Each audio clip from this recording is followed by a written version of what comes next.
As a kid, I loved Disney movies, the magic, the imagination. As a father, I will never let my kids see them just like that.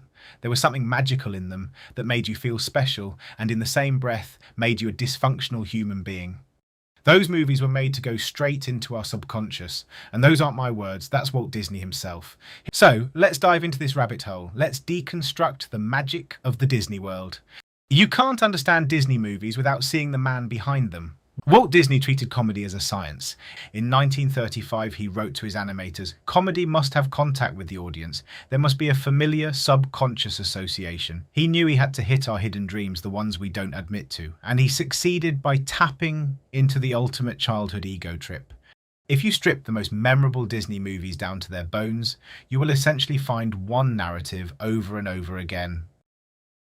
Have you ever felt weird and unaccepted? Convinced you have magic the world just doesn't see? Imagine a place where all boundaries break down. You are free, you shine, you are the star. And then you return home and everyone finally realizes how amazing you are and how small they always were compared to you. That is the entire Disney world in a few sentences. This narcissistic foundation is at its core every child's dream, and that exact story is the engine behind the Disney machine. It will develop through the years, but the main core will hold. If you want to see it yourself, let's break it down.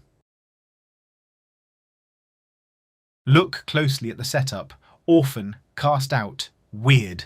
The audience sees their hidden magic, but their world never does. Cinderella, Snow White, Belle, the functional family is erased entirely. The movie plants a direct subconscious message. The world you live in cannot understand you.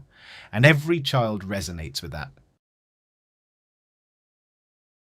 Once isolated, they break out of reality and enter the fantasy world. This is where the real magic happens. Pleasure Island, the royal ball, the forest cottage, the setting doesn't matter. What matters is that the fantasy bends around them. They don't have to adapt. They're instantly surrounded by sidekicks whose only job is to validate their ego, and the magic around them lets them be free from the hard side of life.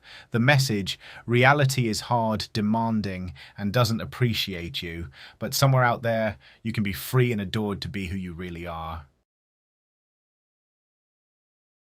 The grand finale. The hero returns, not to adapt, but to dominate. The narrative loop closes with one payoff.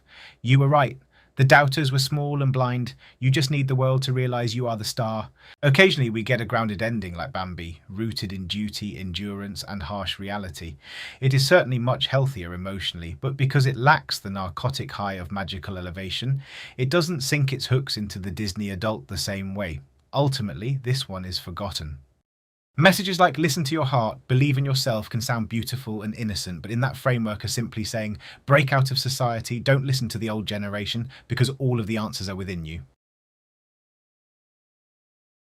While the first two stages stay largely the same through the years, except for the fact that the dysfunctional setup now usually features a lonely or disconnected parent rather than a full orphan, leaning closer to the Mary Poppins dynamic, the real difference lies in the final payoff. In the early movies, the main character is quite passive and the universe magic elevates them to royalty, but as time goes on, the characters become much more active in lifting themselves up. Usually this isn't achieved through gritty hard work, the animated Mulan being a rare exception, but by leaning into their natural lawless behaviour. The live-action remake stripped even that exception away, bending her back into the standard formula of innate power. Now it's no longer enough to elevate themselves, they have to save the entire world. Same structure, much bigger ego rush. It's more of a 2022 version of Snow White. What did you mean by that? It's an inner journey that she goes on to find her true self.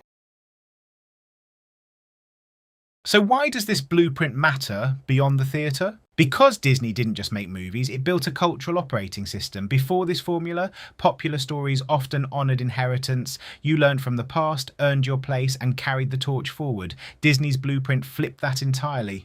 Now the old world isn't just flawed, it is the enemy, incapable of recognising your magic. And you don't need to earn your place in the new one, you just need to be born special enough to deserve it. This framework proved so effective that it eventually shed its fairy tale metaphors altogether. The dysfunctional home became a literal closet. The hidden magic became a hidden identity. Films like Luca and Strange World aren't just inspired by the blueprint. They are the blueprint, stripped of all pretense. The message remains unchanged. The world you were born into cannot understand you, so leave it behind. Find your real self. And that is precisely why this framework is so seductive. It offers the ultimate validation without demanding any sacrifice. Now you might ask, doesn't a modern phenomenon like Harry Potter use the exact same blueprint? On the surface, yes. Stage 1, he starts in a broken, abusive home under the stairs. Stage 2, he breaks out into a magical fantasy world. Stage 3, he gets the ultimate payoff of showing the people who doubted him exactly who he is. So, why does Harry Potter feel so profoundly different?